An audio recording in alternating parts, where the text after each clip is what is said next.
morning. Good morning. Thank you everybody for coming. So my name is Jen Jones. I am the VP of Career Development. I'm super excited that we are doing another expert panel here at North Point. I'm going to go ahead and introduce everybody. So we have Brad Demick, who's the president of Homesale Mortgage. Good morning. So I asked Santa Claus for a taser for Christmas. So this thing will shoot 35 feet, so no sleeping today. No, it's actually just a microphone enhancer. Don't be scared. Everyone's going to get And then Brad Zimmerman, who is a realtor out of our Centerville office. Good morning. I have no tasers, just an iPad. And then Dawn Brill Cooper, who is also out of the Centerville office. Hello, I just want to say hello to all of you, and I am so thankful to be back home at Berkshire. And when people give you the stories about what life could be out there, don't fall for it. The grass is not greener. Let me tell you what, we have it so good here and so spoiled here that I am so thankful, and I appreciate you all welcoming me back. Good. Yeah. And Bob Rose, who is out of our North Point office. I never left. And he never will.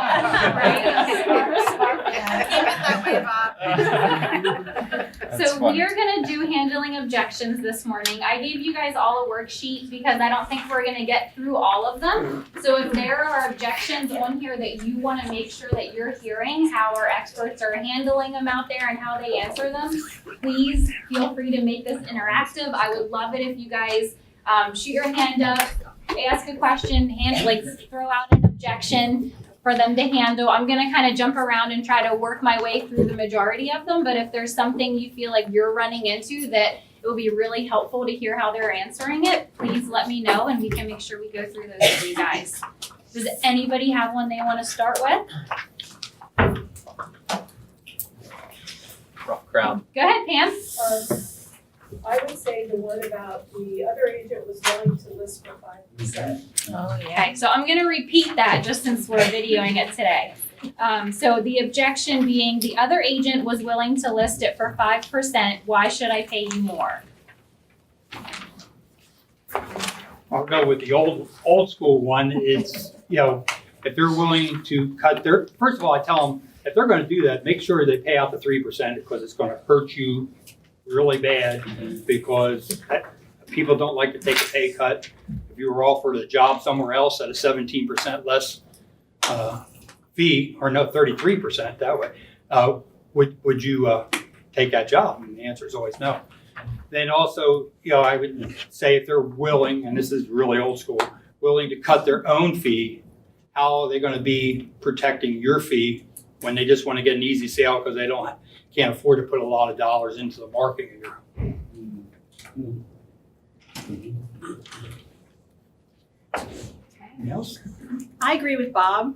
The first thing I say when they say that, I say, oh my gosh, that is really scary. I would be majorly concerned to employ an agent who's going to be handling your life savings if they're willing to immediately give up their pay. And I don't call it commission. I just don't ever call it commission. I never call it commission when I'm talking to any seller ever.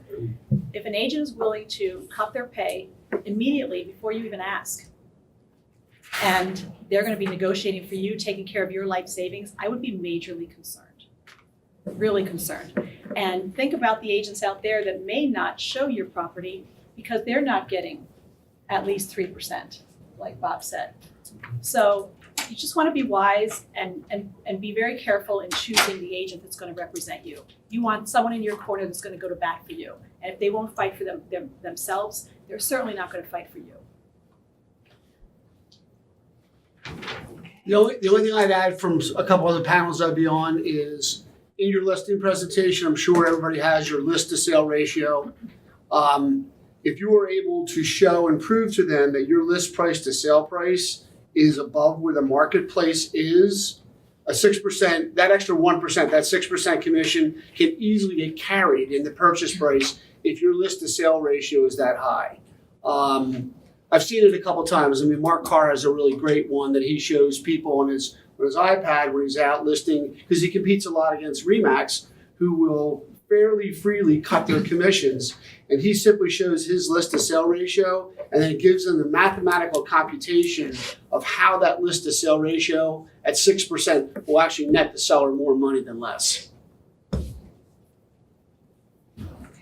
So here's another one. I have a friend in the business. I feel like I should use him or her instead.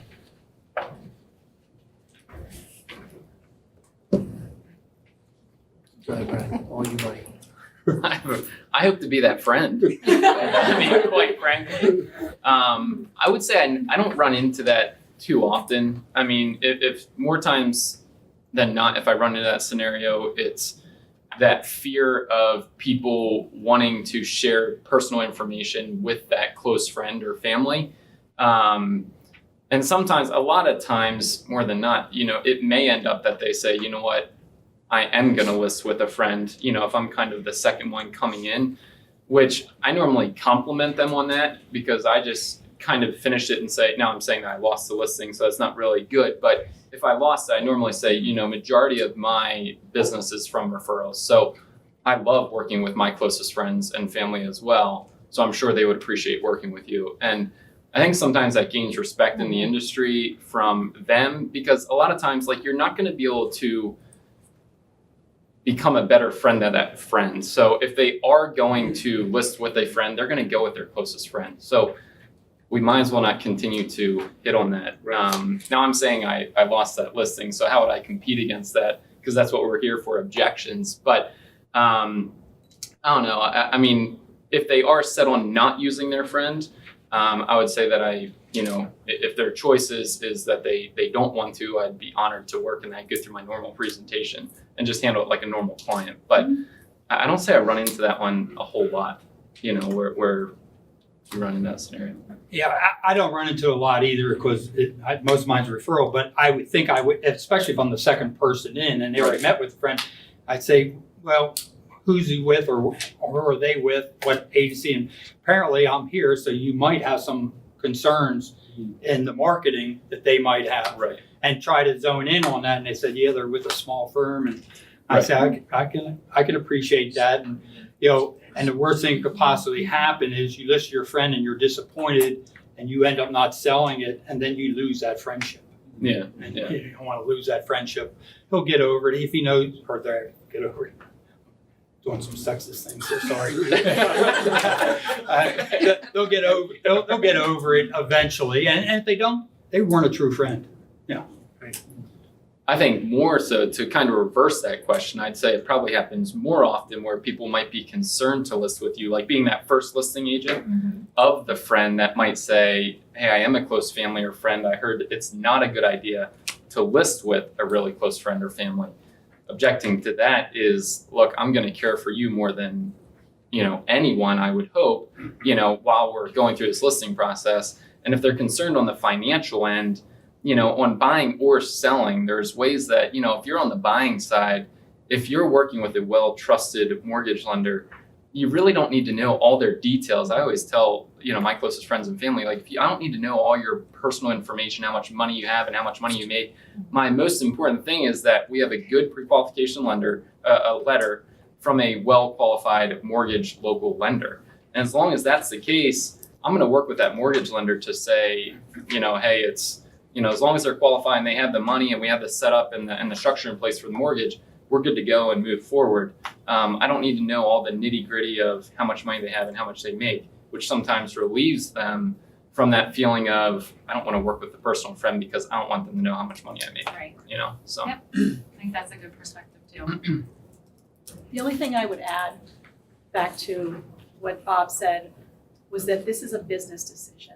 Mm-hmm. This is a business decision, and you have your friends for everything else in the world. I've had clients already say, well, I feel like I should do it for my friend because they're new in the business and I want to do them a favor.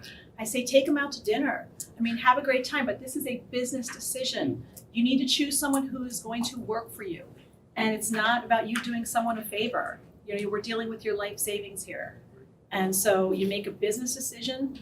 And, you can come to me at any time with honesty. There are a lot of times that you're not going to be able to be honest with your friendship. You're going to be afraid of ruining the friendship. I've had people come to me already that their house is expired. And I've listed their house and they say, I just feel so bad because me and my friend aren't talking anymore. They listed our house and they didn't really do anything for me and I couldn't say anything to them about it. And it was a very long 6 months. So that's where I say, speaking from experience, here's what has happened in the past sometimes. So just be careful that you're definitely making a business decision when you're dealing with your life savings. All right, awesome, guys. Any other ones that any of you want to ask? So I don't take over and just go through all of them. What under the buyer, you mean we have to pay or we find it this done? Okay, so she had said, you mean if we have to pay you even if we find a FSBO?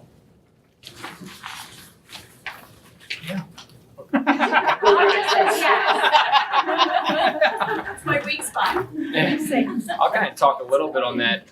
Just as far as I think a lot of people in the industry, we think they're more educated than they really are because that's what we're hearing all the time, that these people are so educated, and they are. I think they're more educated than ever. At the same time, I think just going over the process, or at least what I normally do, is go over the process with them and say, well, look, if someone's selling for sale by owner, majority of the time, if they're competent at all in the real estate industry, they're aware that they're going to have to pay the 3% broker fee.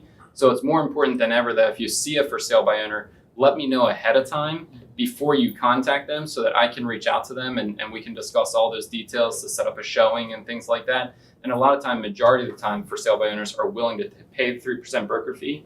They're just trying to save on not having to list, so they're trying to save the 3% on the list side. I understand that aspect, and I do the same thing.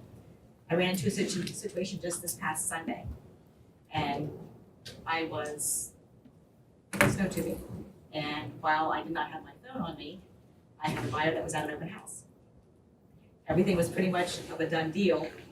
Not so much, they didn't sign anything, but they said they're not working with an agent. So I didn't even get the opportunity to speak with the seller, and so I just kind of checked it out. It didn't work out, thank goodness. But a situation like that, how would you handle that? I know what I do, and everybody has their own opinion, obviously. I tell the buyer right up front, I set the expectation when I first meet with a buyer. See, if you set expectations up front and these things happen later, nobody's surprised, and then everybody's not taken off guard. But when I first meet with a buyer, we talk about that right up front, and I say, just remember something. There is more to a buyer agency representative than just finding the house. Finding the house is only one aspect of the buyer relationship. That's just one. We're going to be talking about, getting you approved, mortgage lending, title search, doing inspections, negotiating repairs. I mean, there is so much more to a buyer agency relationship than just finding the house. Finding the house is only one aspect. So there's so much more value. And I decide in the beginning whether I want to work with them as a buyer's agent. And I tell them that up front as well, too. Like, it's a relationship, give and take, back and forth. So that's my. I can do this by experience. When the internet was coming in, all agents thought this is the end of the world. We're not going to be able to sell houses anymore. Well, statistics have shown for sale by owners have actually going down, in the last 10, 15 years than it was before. So I think now if you can express that to your buyers and sellers that are going for sale by owner, that exactly what Dawn said to you, there's more. I always tell people I got 5 jobs to do, not just finding the house. That's the easy part. You can find it. I have to do all the rest, and I know a lot of appraisers. Not saying I can correct an appraisal, but at least if we can talk to them and try to get it up. How many appraisers do you know? Well, I don't know any. That's a tough position. I think more than, and I don't know if we really answered your question at all, because that is a tough call, but I think more than ever, we're becoming more relationship managers than transaction managers, or, I think the new role of a realtor is a relationship manager. So sometimes I talk to people about that in a for sale by owner, because, we've all been in that scenario, right, where someone has tried the for sale by owner, either on the selling side or the buying side. They've gotten to into the process at some point in time and they realize this has gone way downhill. You know, what started off as like, hey, we're gonna buy this home, you agree to 250, I agree to 250, this is great, we can not have to have the realtor involved. And now all of a sudden, Brad and I are not getting along. We can't work through this. My mortgage is falling apart. He's not doing anything on inspections. Now, as realtors, we get the call, hey, can you come in and like work this out? Like, can you help save this transaction? And at that point, how do we come in and charge our 3% at that point in time? And it's those stories, I think, that we continue to use. I know you're using them, but it's a hard business out there right now. And I think more than ever, I'm trying to talk about the relationship management part where, look, you and Brad might be able to work this out, but there's more times than not where it doesn't work out. And that's where a realtor being involved can kind of be that in-between person to know how the transaction should go, where both parties should be at, and kind of diffuse that immediate anger that Brad and I might have about whatever situation that is. So I don't know, I think we're becoming relationship managers more than ever. Sometimes we just have to give it up as well because you have those buyers who have little to no money. So how are you gonna ever get paid? Right. You know, they're always already maxing out the money that they have to, you know, to finance or whatever, and they need self help. Yeah, and you probably gain that customer for life in the end, Right. that you'll probably get their referrals. Well, that's exactly And what instead of them- is people. Yeah. And so I think we didn't touch on that, but I think that's where we all end up, right? Where we go, there's this balance of if I could drive this into the ground to charge us 3%, but at the end of the day, is that the best? Or I think there's so much of the backstory that needs to be told in each one of those scenarios to figure out what is the right call. But I actually said to these people, and this is kind of a script, I guess, for everybody else as well, that, you know, what if this works out, you know, and I hope it does. I hope you're really happy there, but the only thing I would expect from you is a referral on one of your friends that are buying, say we're a young couple. Mhm. And I've used that. I mean, most of the time, if I talk to the seller first, I can usually do it, but it's when that buyer just goes to an open house All right. that, you know, it's messed up.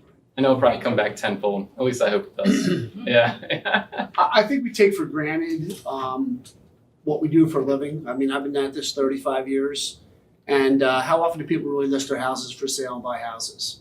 And to have representation and knowledge and experience that we all have in this room, that's our job, is to share that experience, negotiating the contract correctly, you know, finding the right financing, identifying problems that crop up, and how to work your way through those problems. You guys think about all the challenges that you have all day long, whether you're listing or selling, what happens with inspections, if there's value issues, if there's problem with financing, if there's problems on the title side, if there's issues of insurance, you're selling a modestly low priced property that's, you know, all stone, and you go out to get insurance and you're expecting it to be $600 a year and it's $1,500 because it's a full stone property. Replacement cost, things that we take for granted. That's what I think we have to bring to the table every day for people, is taking ourselves up, rising up above the transaction, looking down upon it, and making sure that all the components and aspects of it stay together. That's why we earn our fee. That's why we make our money. That's why we're worth it every day for what we do. And don't take it for granted. I mean, I think we sometimes just get on this treadmill of life and it's just another day, another thing. No, it's not. These people are not going through this experience anywhere near the frequency that we do on a monthly, quarterly, or an annual basis. We're doing it way more than they are. That's what they're paying for. And that's what we should feel completely fine about charging for. If your car's not running and you need to get to work, you know, you're going to take it to a service station, maybe the closest service station, and you're not even thinking about anything about the carburetor or the injection system. You're taking that car to a professional to fix your problem. That's what we do. And in many cases, there's no fixing because it's more orchestration. We're orchestrating how that transaction goes as opposed to fixing. It's impressive, Brad. 35 years. 35 years. That's even more impressive. I'm an old guy. 19% interest rates when I started the business. That will tell you how smart I am. And they were still. No wonder this is your And they were still third selling panel. houses. Selling. No wonder this is his third panel. Yeah. He's been panel hopping these days. I'm a panel operator. Okay, so I have a friend interested in my house. Can you have an exclusion for him or her?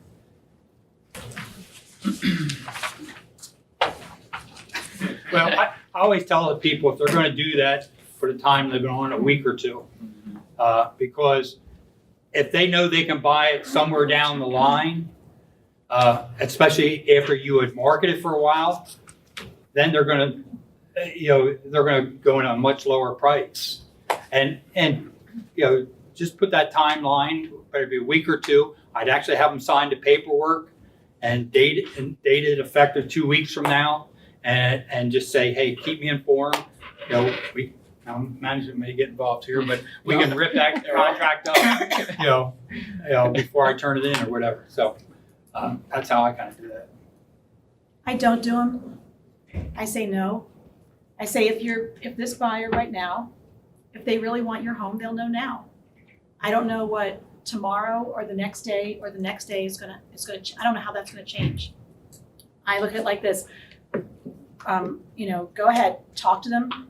Tell them they have till Friday. Tell them you are listing your house this Friday with me, and we'll sign the papers right now. We won't date them yet. We're listing your house Friday, and if they truly want your house, they're going to let you know now. We have to make sure, are they pre-approved? Do they have a house to sell? Will they be doing inspections? Like all those different things. You have to know those things, and they have to know. I want you to get a piece of paper and pencil out. Here are the questions I want you to ask them. And they have to come through with a yes or a no by Friday, because that's when we're listing your house. Yeah, I normally do the same thing. I normally give a few days or a week, and it's amazing how it eases the seller's mind. But more time than not, how many times does it actually happen that buyer is pre-qualified, doesn't have to sell a home, and can do it? Because it just doesn't happen that often. And a lot of times the question I ask right away is, are they working with an agent? Because what you want to be careful of is sometimes they are working with an agent, and you'd be in the same scenario, then you really want to be involved, and explain that to your seller that, if they have an agent, then, you want to make sure that you have somebody representing you and kind of talk through all that. But a lot of times they're not working with an agent, and there's a reason why they didn't buy a home yet. And a lot of times it comes down to pre-qualification or selling a home or whatever it may be. Very rarely do they come through. Yeah. That's why there's no reason to let it drag out. I've seen too many people drag it out. Well, we're going to give them 2 more weeks. We're going to give them 2 more weeks. We're going to give them 2 more weeks. And then all of a sudden, all these weeks pass, and they lost so much marketing time. And so that's why it's better to tell them those stories now. Say, this is what could happen to you if you wait and wait and wait for that buyer. You guys have any? Why? So I already know my credit and what I can afford. I don't feel like I need a pre-approval now. I'll wait until I find the house. So sorry for Please that. don't. Please just say no. No, go ahead, guys.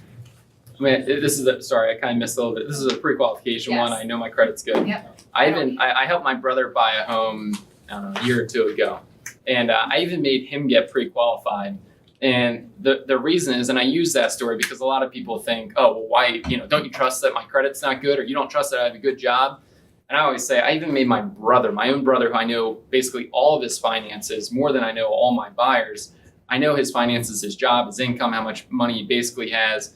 And I made him get pre-qualified. And the reason is that sometimes during the pre-qualification process, things pop up that we aren't even aware of.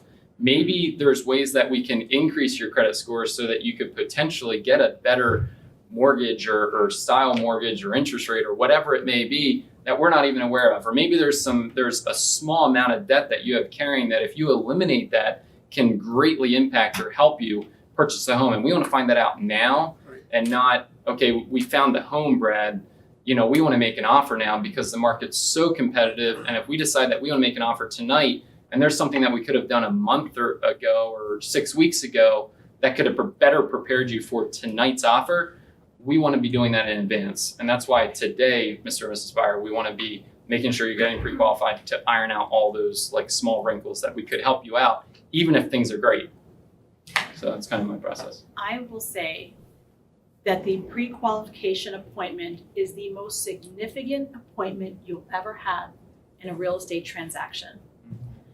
And the reason is, it's for you, Mr. and Mrs. Buyer.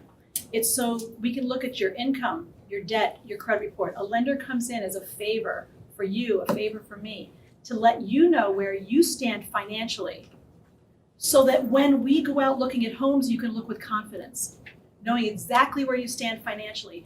It's an appointment for you to look at your income, your debt, your credit report, find out where you stand, find out what your payment would be for the next 30 years, how much cash you'll need at the settlement table, and what the absolute maximum price is we should be looking up to. Until you have that appointment done, there is absolutely no reason to go out looking at homes and try guessing, because then you're setting yourself up for heartache.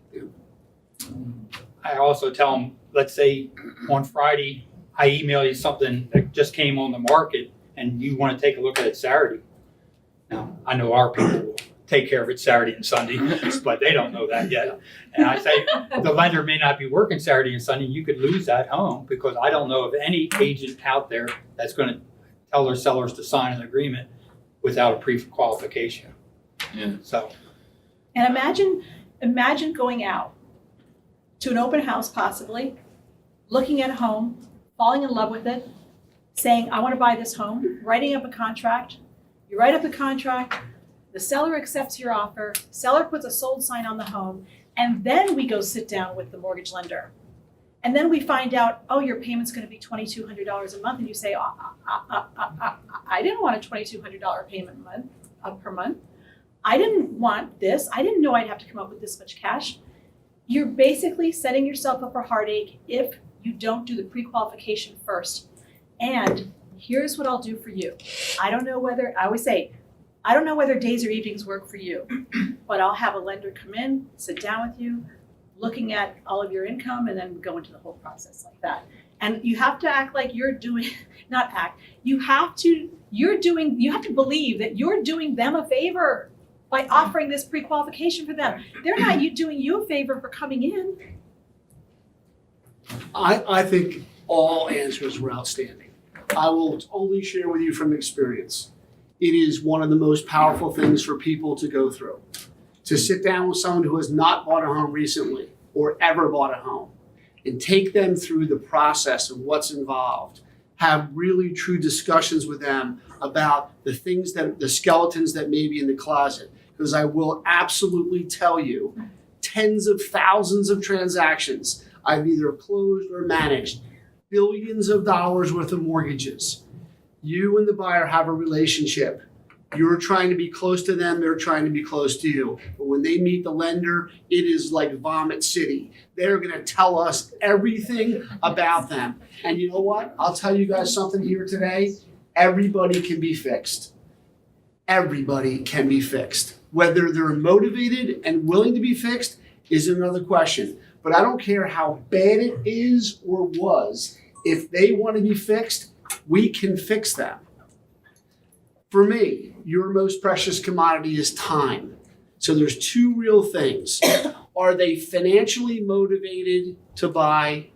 And are they emotionally motivated to buy?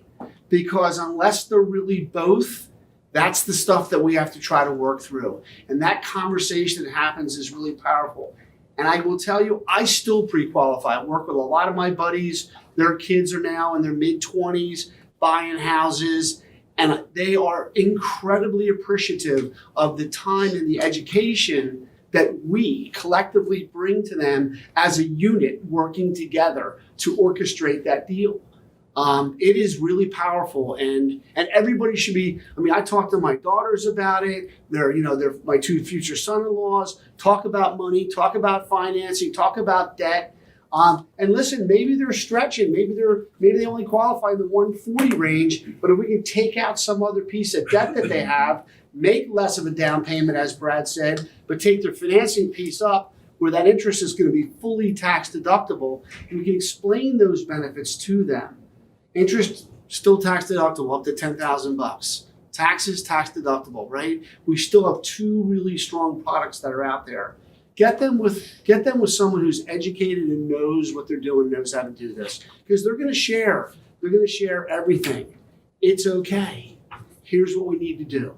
This is the next step. Because I don't think there's one person in this room that if 6 months from today, you spent some time with them up front, but they weren't ready to buy today. They needed to fix some things. and we fixed them, and 6 months later, you went into your July Penaflex and, oh, there's the Smiths. I remember when they met with Brad Dimmick at the beginning of the year, and they're now ready to buy. Every one of you would love that. Let's put them on a path of homeownership, and let's do it right. And we can do it together. The only thing I would add to that is stay in touch with them until that happens.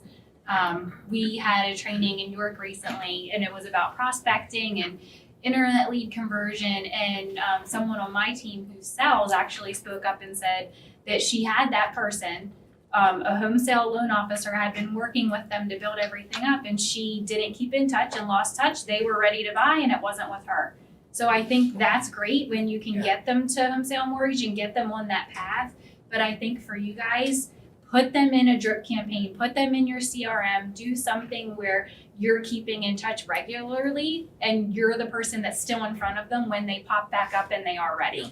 I think that's. And oh, by the way, we do the same thing too. We put them in our CRM, so we're dripping on them as well. So even if you may be a little lax or something went wrong, we're working them too, because it's not instant gratification always. It's not meet today, pre-qualify tomorrow, and buy the next day. In fact, that's the rarity. A lot of times it takes months. I mean, we have some perennial shoppers. They're coming back to us like every 45 to 60 days, updating a pre-approval on another property. You know, they are perennial shoppers, or they're just continue to get pre-approved and haven't made an offer on anything. That's fine. They'll buy one day. I think another common on this theme, another common scenario that we're really running into right now is people, as we talked before, buyers are becoming more educated than ever, and they're hearing, oh, I got to get pre-qualified. So a lot of them are getting pre-qualified before they're even getting in touch with us as a realtor. And they're gonna, a lot of times they'll call us and say, hey, Brad, I found this home, 123 Main Street. Oh, okay. Well, thanks for calling. First step is to get pre-qualified. Oh yeah, I'm already pre-qualified. But I think we need to redefine what pre-qualified looks like, or at least explain that to them and go through that process, because a lot of these people are getting pre-qualified through Quicken Loans and a lot of online sites, which I know that's like another objection on here, but I think that's extremely common right now, where everyone's just going online, they're getting pre-qualified through Quicken Loans or whatever it is, Rocket Mortgage, and saying, yep, we're good to go. And so now we got to take them through the process to explain not only just the quality of the online pre-qualification, but how it might actually, I take this one to the step where it actually could potentially hurt them in an offer situation, where a lot of the listing agents are looking at that. And if they're looking in the mortgage contingency section and they're seeing a pre-qualification from Quicken Loans, a lot of times they're throwing it back and saying, you know what, did they talk to a local lender? Because a lot of us have already experienced the one where it's an online lender. You're going through the process and all of a sudden the lender disappears or says, you know what, it's not going to work out. And we're at third base, like almost getting ready to settle, and the lender just walks away. So a lot of times, part of our negotiations, it's going to benefit them talking to a local lender compared to using that online lender. Free of charge, no obligation. Free of charge, no obligation. Tri-merge credit report. Not a single bureau report that could say, because credit scores are coming out a lot of different ways right now. If you have a Discover card, it'll tell you what your credit score is. But it's a single bureau credit score. It is not a tri-merge score which lenders use. So it's not the same thing. It's a retail credit score. It's not a mortgage credit score. Right. So it's important to know that. How do you overcome the objection? I heard if you get multiples, it'll hurt my credit rating. Yeah, good question. So if it's within a certain time period, and it's for it's specific to a car loan, it's specific to a mortgage. Your credit scores don't get hurt within a tight time frame. It's when you get credit repulled every 60 to 90 days, you're going to see adjustments to your credit score. I mean, a lot of times we have people that come in and say, listen, we know where our problems are. We have a copy of our credit report.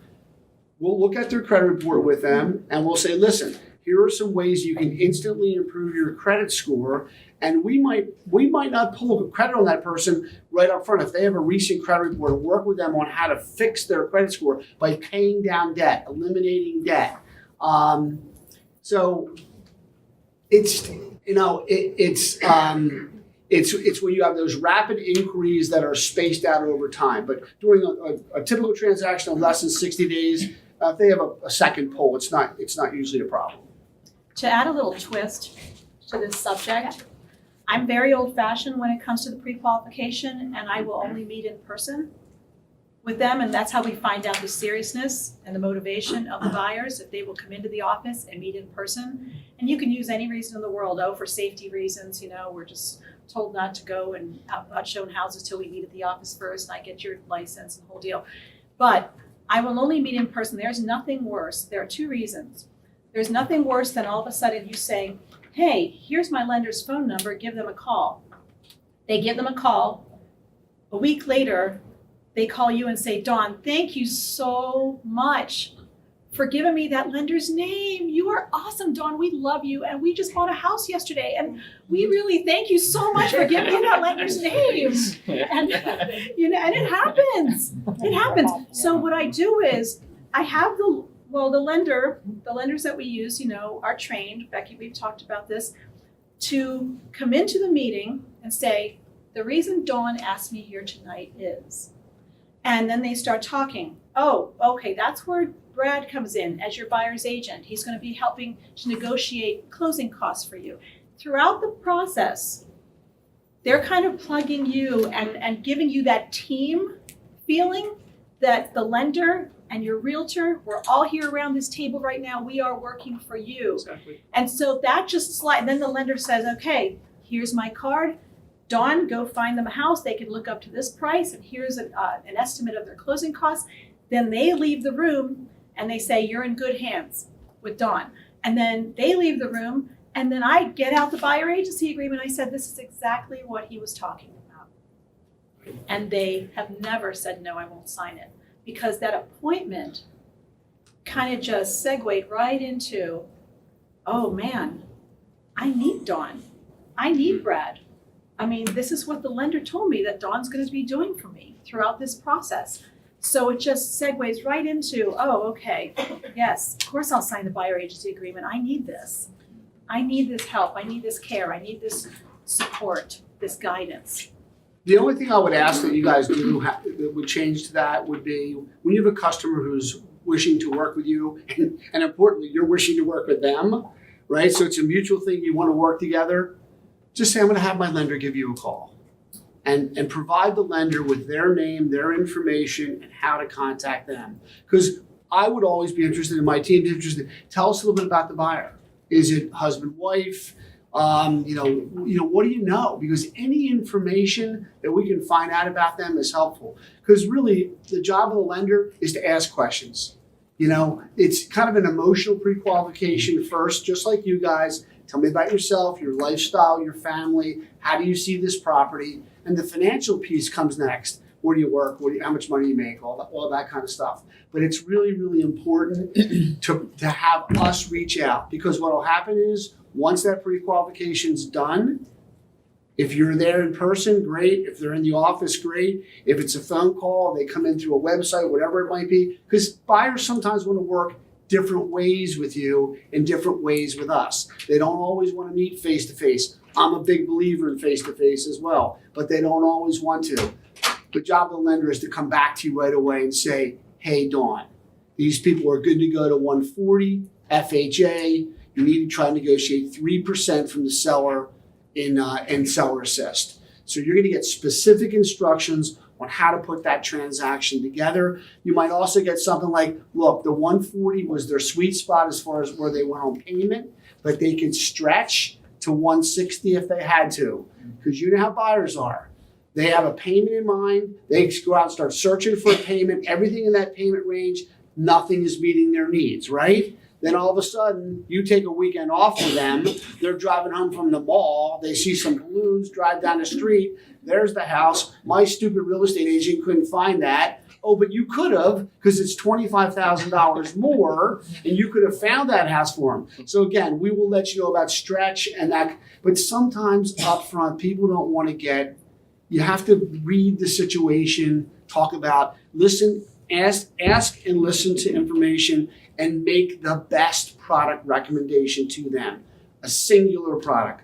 I have customers call me all the time. They're like, I sat down with this lender and they were talking about interest only and arm loans, adjustable arm loans and fixed rates. And they're just like, you can watch them. You can watch the turtle shell close and they sink into the ocean and swim off. That's not what we want. Listen, make recommendations that's best for them. Because it doesn't matter to the lender. It doesn't matter, or it shouldn't matter. It doesn't matter to us. PHFA, USDA, conventional VA, I don't care what it is.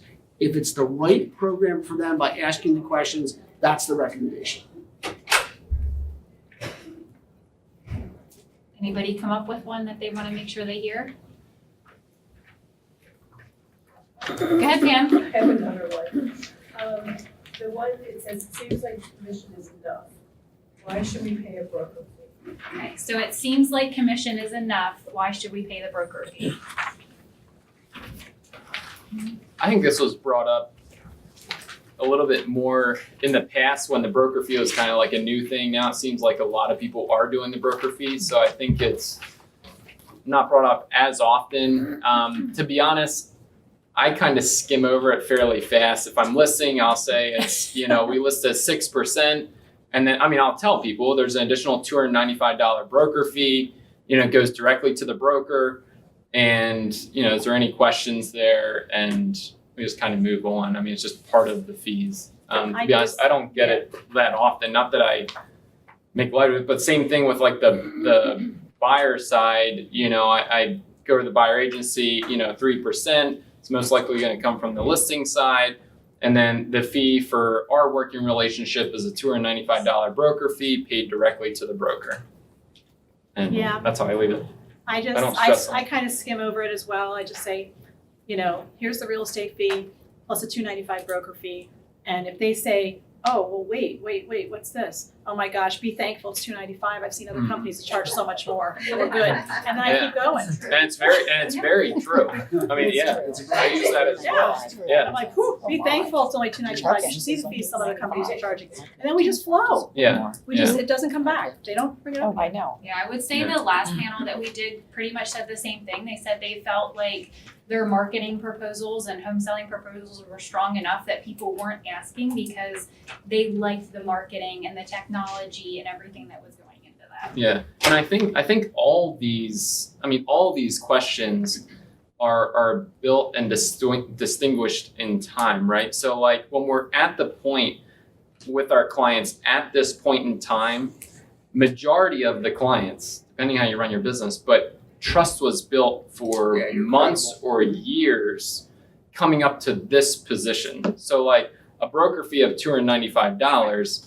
if I let them know there's a broker fee of $295, there's trust there to be like, okay, well, Brad's not going to screw me. That's what it is. You know what I mean? And I think we just kind of can move that because there's trust that has been built for months or years prior to us having this discussion today about this paperwork. So I think that's what a lot of these questions come down to. My question would be, what if you get somebody that wants to know what exactly that money is for? What would be a good answer to kind of reply to that? They could call the broker. No. Wait for that one, Becky. I'm just kidding. Don't take that one across the board. Don't video that. Don't publish that. You can write Becky's number up on All right.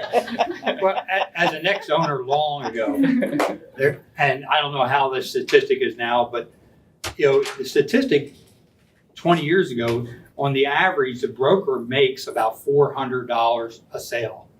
Okay, but you first should go into the whole 6% commission, how that gets split up. Okay, and the broker's fee is 3%. I'm not working for nothing, so I'm taking a portion of that. And the broker has this. This is a pretty nice building. And we do advertise more than anybody else. So, I don't question it because they bought me, So they're apparently doing something right. I think, and correct me if I'm wrong, management, but I think it's still in place. And I throw this one out if somebody's questioning the $295.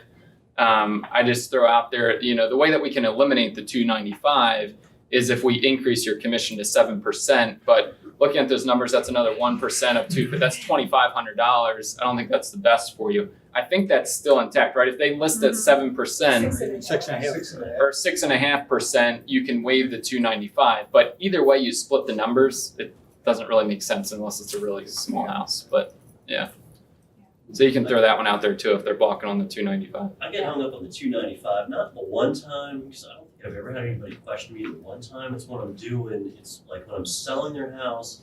If I'm selling their house, you say, we do a lot of advertising and on and on. But then you get to the $295 on the buyer side, and they're like, look, first it was $300, now it's $600. So that's kind of, if I've ever gotten hung up, that's where I've gotten hung up. I think it comes down to, veteran agents, new agents, whatever, is just knowing our value. And it's when you know your value and you know that this listing side is a total different job. You're gonna have two whole jobs here. You're gonna have to list the house, marketing, advertising, getting buyers in, getting you to the settlement table, getting through inspections, the whole deal. On the buyer side, you have basically a whole new list of responsibilities and a whole different job, of helping you with finding the home, helping you with inspections, helping you with this, walking you step by step to the settlement table. It's two total different jobs, and that's just the way I always say it. And it's just part of it's part of the fees to be able to buy a home or sell a home. And a buyer has the fee and a seller has the fee. And I just tell them that right up front, and and just know your value, that you're going to be working for these people. You're not getting this for nothing. Yeah. Know your value. Because outside of the scenario that we had earlier, really for them to buy a home through you, I always tell them they get me and the company basically at $295. Essentially. Majority of transactions, again, outside of the scenario that we talked about earlier. But it's for $295, you get me and Berkshire Hathaway basically to help represent you through this process. Because again, the 3% broker fee is coming from the sales side. And I always get the engineer, the type that's, well, no, if that was 3% less, I get the sale. Well, then you got to work through another set of rules, but you'll get that once. And it makes you crazy. And I know you've all heard this before, because a lot of you have been in the business a long time as I look around.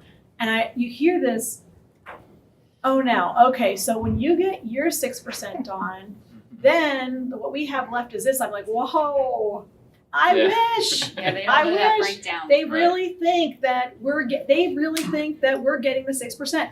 So I say, here's how it works. I make it quick because I don't go into this deep stuff. Yeah. But I'm just like, okay, 3%, 3% goes to the company. 3% goes to the company that markets and lists your home.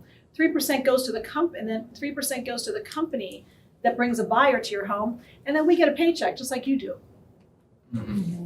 And that's all I say. And they're like, oh, okay. Right, Jeff? Right. And then you love the ones that say, that's it. And you're like, yeah, well, let's keep moving. They're like, that's all you get.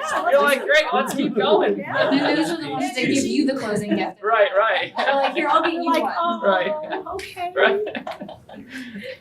Then you go, well, I'm not complaining. It's all good. The more comfortable and the more fluent you are with it, they're reading you, they're watching you.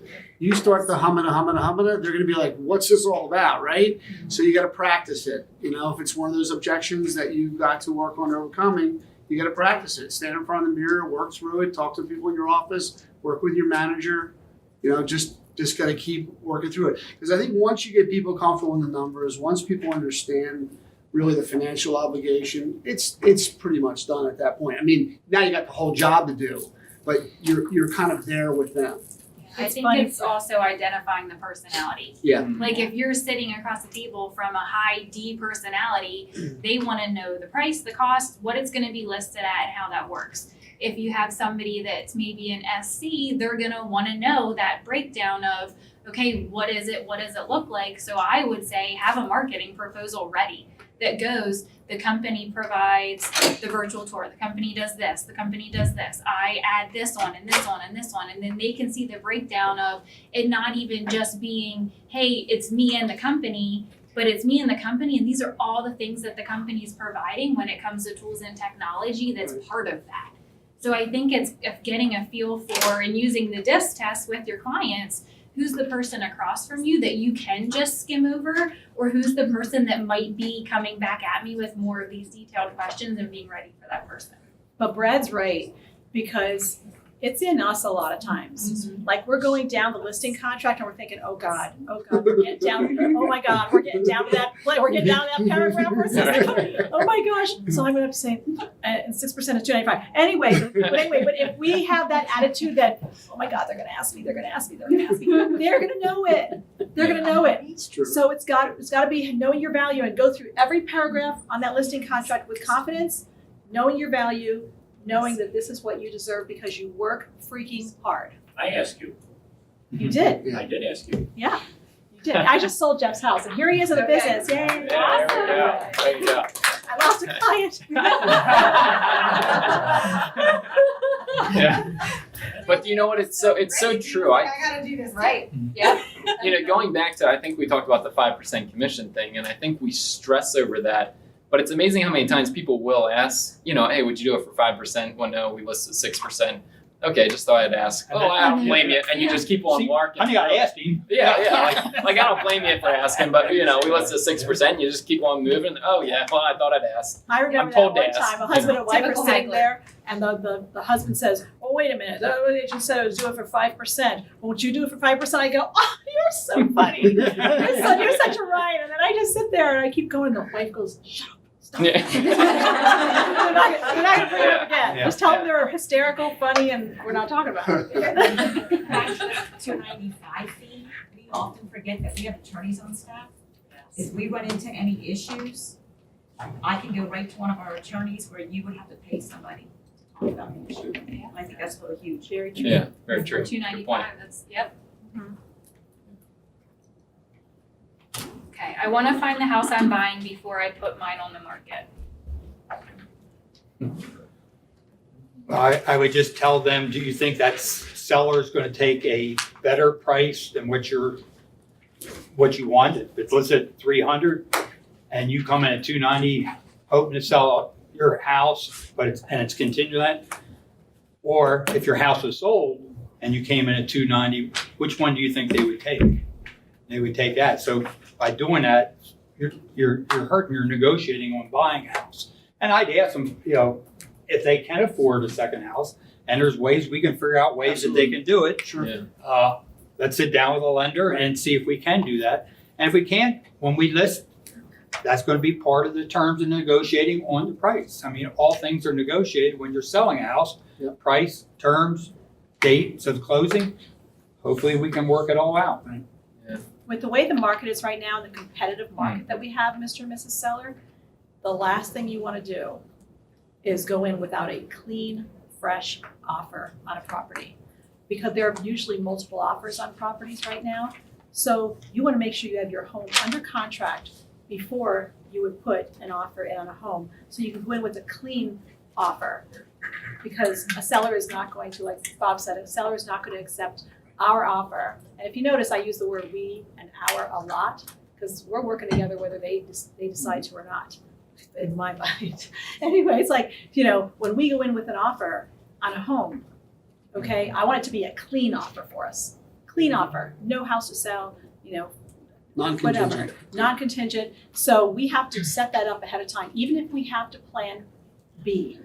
In other words, we have your house under contract, and then we have to plan B. Like if the house is not out there yet, maybe living somewhere temporarily, whatever. We will do what we have to take to get you into the right home. Mhm. But it's not going to be if your house is not sold yet, unless you can do a swing or bridge loan. I take them through the same process, just educating them on the market and just kind of saying how competitive it is. And then I also talk about the emotional side of where we've all had people that had the home contingency, they found the home they loved, they wanted to make an offer, and either it was accepted or it's a competing offer situation, and they lose it because of the home sale contingency. So now you do that again. You find the perfect home and you go on this emotional roller coaster ride, and the wife falls in love with the home, the kids love it, it's the perfect home, and they don't get it. And then they find the perfect home and they don't get it. And we've had a lot of that this past year, even without home sale And they've lost contingencies. dollars on appraisal and Yeah. inspections. Yeah, and just the emotional side, I mean, the costs and the emotional side of it, and we've had that this year, even without the home sale contingencies, where we go in, there's multiple offers, and they didn't get it. Multiple offers, and they didn't get it, and handling those emotions is challenging, as buyers are falling in love and out of love of these homes all the time, and a home sale contingency is just gonna add to that frustration as they go to buy a home. Again, I think it gets back to orchestrating the transaction. The experience that I have through the years is you have someone who wants to buy non-contingent. Maybe they have adequate income to carry the two houses. Maybe they need an advance of equity and they have equity in their existing house. Free consultation, no obligation. We can have a conversation with them about ways that they can put themselves into a position to be able to make a non-contingent offer. I will tell you what happens. That conversation happens. You discuss the terms. You discuss what's involved. You discuss carrying those two homes. In the majority of cases, they will make a decision to opt to list their house for sale. Historically, this isn't 3.5 months, it's 35 years of watching the emotion of what happens with people. Because buyers and sellers sometimes do transform. They're like the nicest people in the world, and then the next thing you know, they actually grow horns. I have no idea how it happens, and we all laugh, but I mean, it does happen. And that's the stress that happens from the transaction. Consultation, free of charge, be informed. Work with us, be informed. We have the right group of people to keep you informed. Attorneys on staff, our own inside title company, mortgage, insurance, and everything that you guys do every day. The bottom line is putting the cart before the horse Exactly. is another way to set yourself up for heartache. And that's what I tell the sellers. You're gonna put the cart before the horse. Just so you know, I'm warning you now. You're gonna set yourself up for heartache. We're gonna go through a Nothing's gonna go pretty well. rough time. I also tell them, let's say they do take that lower offer. Well, you just set up the new price point for the next buyer comes along, okay? Because now the seller has realized they're not gonna get as much as they think, but now you're $290, someone comes in at $285, they're gonna take that house away. Yeah. And you spent the appraisal and credit reports Right. and inspections. So what about when they're listing their house? Let's list it higher, we can always come down in price later. The first 2 weeks are the most crucial on the market. It's when your home is brand spanking new on the market. Buyers are out there waiting right now. They are waiting for a home like yours to come on the market. So the first 2 weeks, the last thing you want to do is overprice it in those first 2 weeks. And then I look at the market analysis. I sit on the same side of the table as them and I put the market analysis here and I say, oh, that market analysis did it again. This is what the market is letting us know that your home is worth. Okay?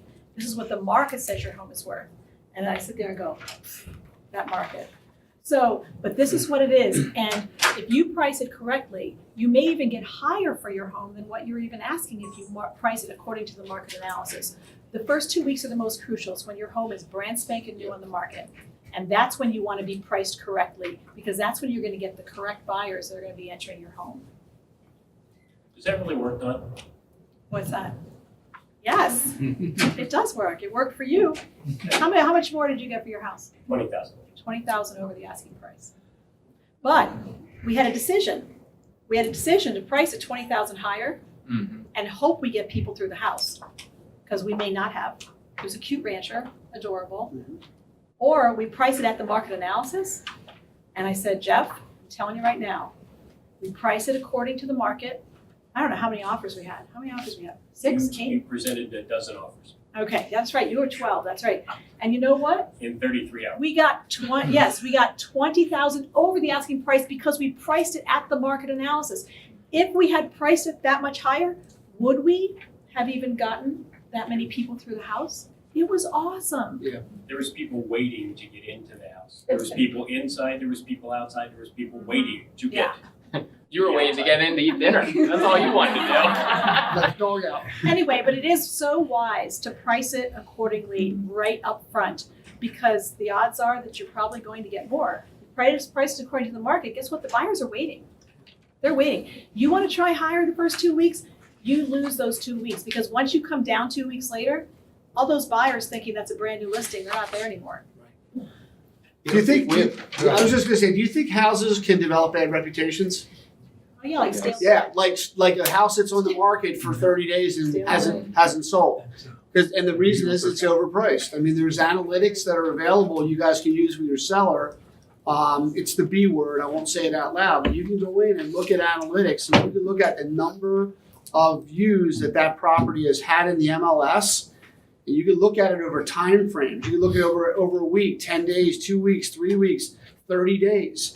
And when you can show your seller, look, we had 80% of our views on this house in the first 8 days it was on the market, and the views have fallen off.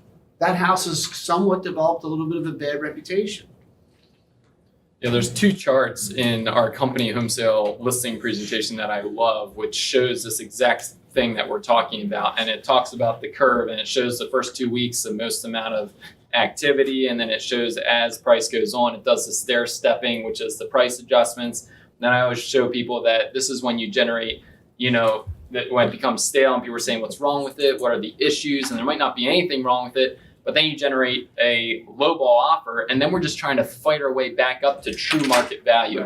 So those two charts, if I get anything in a listing presentation or not in a listing presentation where they just want to be like, all right, let's just sign, I still go over those two for sure to talk about pricing strategy because they're very helpful. I think also now with, let's call it changing market here, you might do some statistic.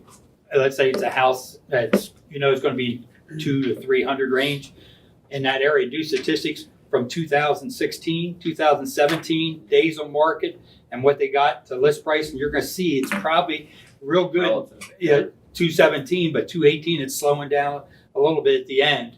And you just referred to, well, that was the old market.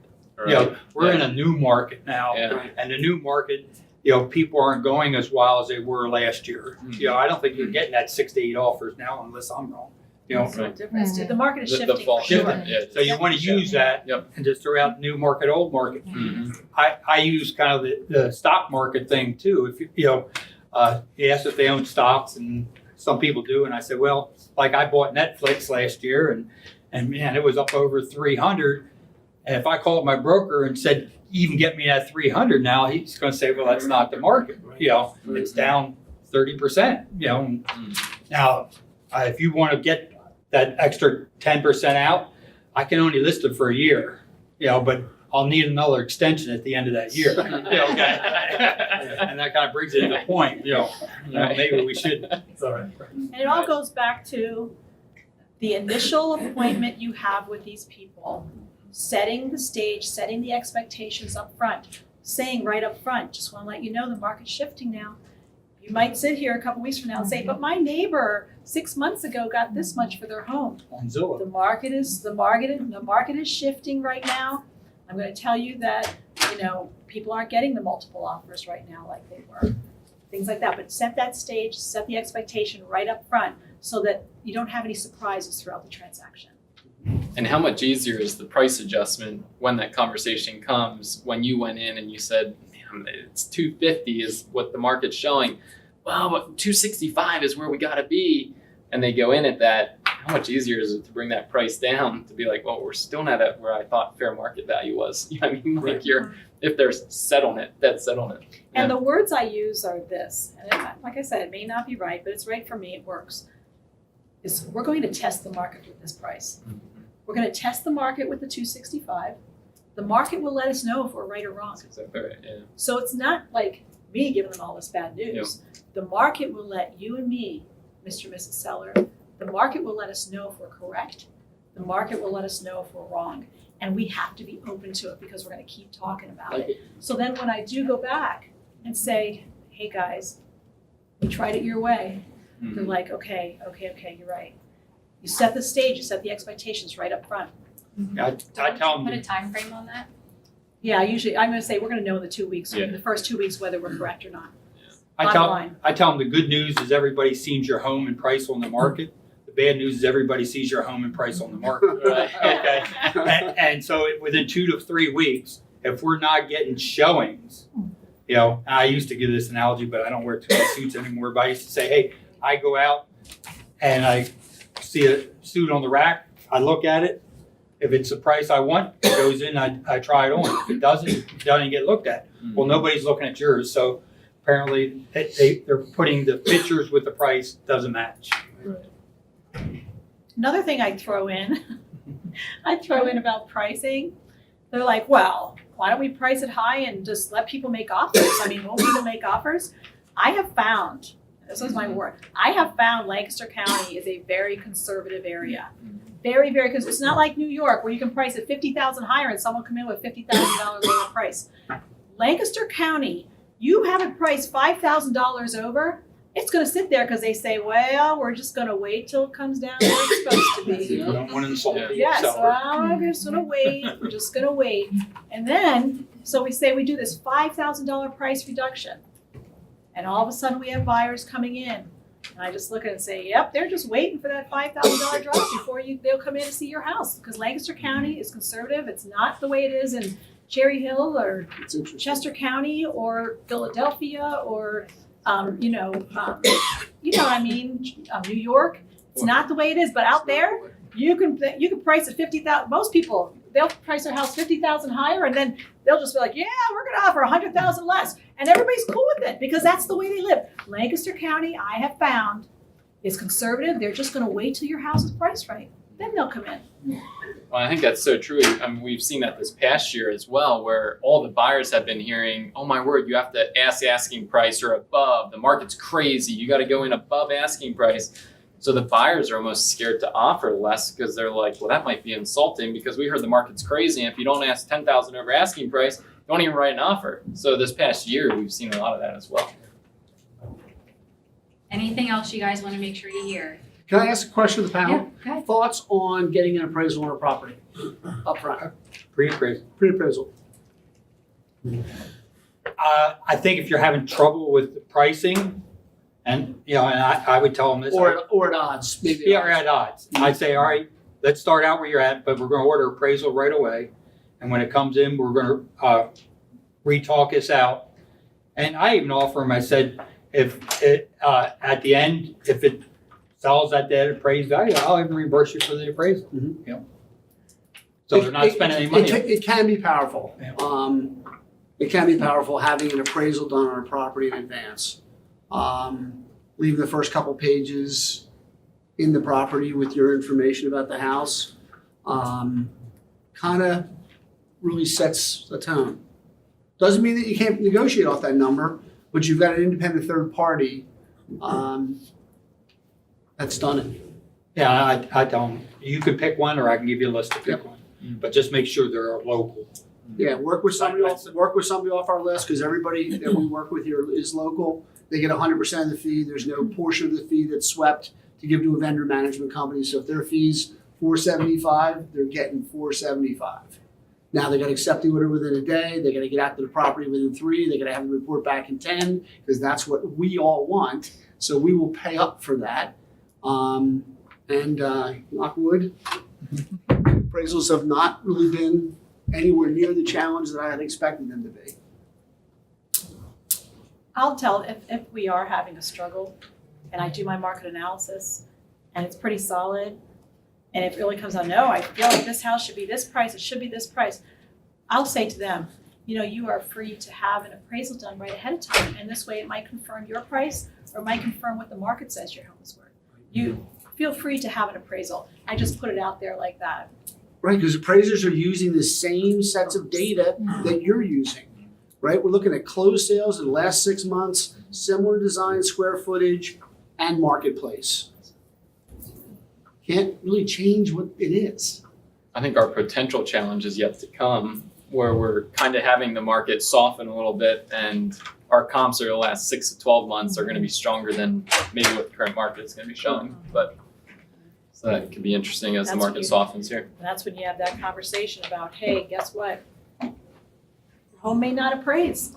Remember that. One more obstacle that you and I have to get through, Mr. and Mrs. Seller, is that the appraiser is in control. So we might have someone from New York come and offer you what we're asking for the price for the home, but then or more, or over the asking price. But we will have to deal with the appraiser. And I tell my sellers, if the appraiser prices it for 10,000 less, that's what you're getting for your house. That's it. I don't say, oh, well, maybe we'll get the buyer to pay extra 10,000 when the appraiser tells him it's only worth 220, and someone paid you paid 230 for that. Maybe, the buyer paid 230. Maybe the buyer will decide to just go get a little loan and just pay you 10,000 higher than what they find out your home is really worth. And the bank's gonna turn them down for their mortgage anyway. If the house doesn't appraise, they're gonna get turned down for their mortgage. So just know that whatever it appraises for, you're getting that for the home. I told you that, Jeff, but it did appraise. We're really happy about that. And not to mislead the seller either, that if they do get that appraisal done ahead of time, that the buyer can use that appraisal, because that's it's not true. The bank's still gonna send their own appraiser out. Yeah. Okay, Kathy. So we came down in price, so we're not gonna make those repairs. Okay, so Kathy said, we already came down in price, we're not gonna make the repairs. Well, Oh, I'll tell you what I say. I say, that's perfectly fine, but these are repairs now. First of all, there's two different jobs. You've got the price negotiated already. So the price is negotiated, that's separate, that's done. That's part of the process that we've already moved past. Now we go to the inspection part of it with the repairs. And I tell them about this up front so that they don't bring this question up later. But I say, here's what's going to happen with the inspection. Repairs are going to come up. If repairs come up and we now have knowledge of those repairs, if you can say, hey, I'm not going to do it for these buyers, and these buyers are going to walk away. But then the next buyers that come through this house, we have to disclose all those repairs to those next buyers that come through your home. So you might as well do it for the one you have right now, the bird in the hand, before going on and having to try to start all over, finding a new buyer and still having to do all these repairs anyway. Because these are repairs now that we have knowledge of. Once we have knowledge of, we have to disclose that to every single buyer that comes through your house from here on out. I think time's a big issue too. How much time do you lose by, if it's $20,000 worth of repairs, that's one thing. If it's $2,000 worth of repairs, what's the value of time? Where are you headed? What's going on next in your life? Don't you want to move forward? What was that original motivation? Right, Yeah. right. And I try to break down, mortgage payments we had before, were they maintenance repairs that probably you should have been done? I mean, you haven't had your furnace cleaned in 5 years, well, something's wrong with it. Right. You saved a lot of money there over those 5 years. Mhm. I don't put it quite that way, but I kind of build it up that way. Oh, you saved, geez, that's $200 every 6 months I could have saved. Oh, that'd be $10,000 in 20 years, yeah. Yeah. Yeah. But the same thing with just preparing, once again, at the listing table, not now when we're under the heat of an inspection report. At the listing table, here's what's going to happen. The buyers are going to do inspections on your home. They're going to come to us with a list of repairs. We are going to do those repairs. And then we're going forward. Bottom line, you just set the stage way ahead of time before you're in the emotion of the home inspection. Right. I mean, it's like a doctor going in for an operation. They tell you what's going to happen down the line and what could possibly happen. So, Good, Tammy. The new roof, new furnace. My house has a new roof, new furnace. My house is worth more than those comps. So my house has a new roof and a new furnace. My house is worth more than the comps. I tell people it'll probably put you on the list as far as saleability, but buyers are expecting a good roof. They're expecting a good furnace. They're expecting all those things. Whether it's 10 years old or 1 year old, an appraiser will not give you a value for it. But the good news is if we highlight that in our brochures and marketing to the people, they may pick your house to look at because of those things. But again, it comes down to maintenance. Those are maintenance items. And if they just did something, put solar panels on last year, I just say, if you knew you were going to sell in a year, would you have done those? And the answer is no. Well, that's your answer. And did you enjoy them? Yeah. I hope you did it for yourself too. There is a conditional adjustment on the new report appraisal reports where they will look at all comps that are used and they will evaluate the condition of the property versus the subject. You're never going to get dollar for dollar. I mean, somebody puts a $40,000 kitchen in, and the market's a 240 market, you're probably going to get something. Below grade is not worth that much. People put $100,000 in their basement. They got these unbelievable basements that are below grade. They're really not worth that much. Did you enjoy it? Hopefully you enjoyed it while you were here. The appraiser's not going to find that much value in it. The comparables that are out there without finished basements. I love the way Dawn talks about setting that table and setting that expectation. I mean, so many buyers come through the process with us. I mean, November was a five-star month. We had 100% of every buyer survey that we had was 100%. And when they say to us things like, wow, that wasn't that difficult, I hear from so many people how difficult it is. I think part of that process is the same strategy that these guys use and Dawn talked about, where we talk about things that potentially, listen, getting gift documentation can be challenging. Getting this documentation, if your bank statements are 32 pages, I need 32 of 32, not 31 of 32. And having those conversations about the expectations, that's orchestrating the transaction. And hey, that wasn't so bad. I heard it was really hard to buy a house. That wasn't so hard. Tell your friends, refer somebody to us. We'll take good care of them too. Any other ones? Okay, so let's do one more. So you or your team always seem so busy. But we want somebody that can give us the attention and time that we're gonna need. I always tell people, if you want something done, give it to the busiest person. And they're, oh yeah, I heard that before. Yeah. I just talk about having a very aggressive marketing plan. And I have systems in place so that you're dealing with me. And I don't hand you off to somebody else. Once you hire me and you want me to list your home, sell your home, market your home, keep constant communication with you, you get me. You're not going to get somebody else. And so I have plans in place, systems in place, so that you are always being communicated with, always being taken care of. And busy is good. Busy is good. Perception is everything. You want to be busy. I mean, the seller say, you called me because I was selling houses. This is what I do. This is what I want to do. This is what I love doing. So that's why you called me, I'm sure. It's like, busy is good. Yeah, I use a similar. Right. Yeah, I use a similar approach. Systems and process, team. Right. You're going in to have surgery done. Is the surgeon the only person that's in the operating room with you? Of course not. I have a team of professionals that work on this process. It's what we do for a living. Here's my customer satisfaction ratings. Here's some testimonials. Here's what people are saying. You'll be one of them too. I promise. I hope. Pray. Yeah, I love that you're going to be part of my busyness. This is so exciting. Exactly. Okay. All right, thank you guys. How'd they do? All